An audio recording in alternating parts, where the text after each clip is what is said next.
Hello mga kasaging, Merry Christmas! Week 42 na, another week, another cycle. Nainawag sa kuha ang tagya sa duha ka drone company.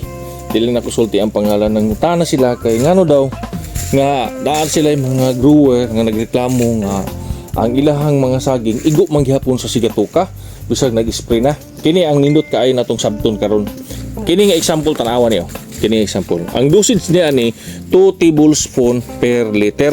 So kung naa kay 2 tablespoon meaning naa kay 20 ml per liter ang imuhang mixing. Kini siya asa man sila ngita og bisis nga ibutang ang 2 tablespoon per liter. Dito ni siya nakabase sa 1 drum equals to 1 hectare. 1:1 ang ratio.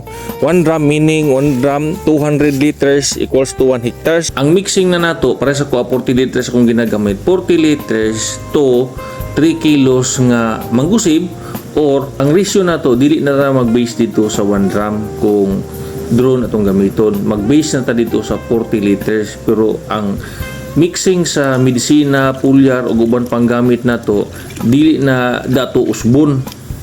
Mao gihapon siya. Base gihapon siya sa 1 drum pero ang tubig nga atong gamiton kadto na lang gamiton sa drone. Mahug na siya ispiso na kayo ang ato ang gamit para dili kay gamay ra man kayo ang droplets nga iyahang madapat sa dahon.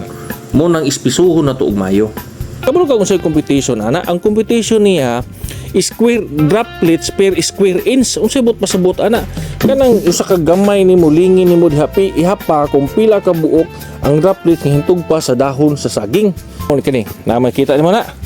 Magkuha ka og square inch ani siya or piso kadako ihapon kung pila ka buok ang droplets niya ni ana.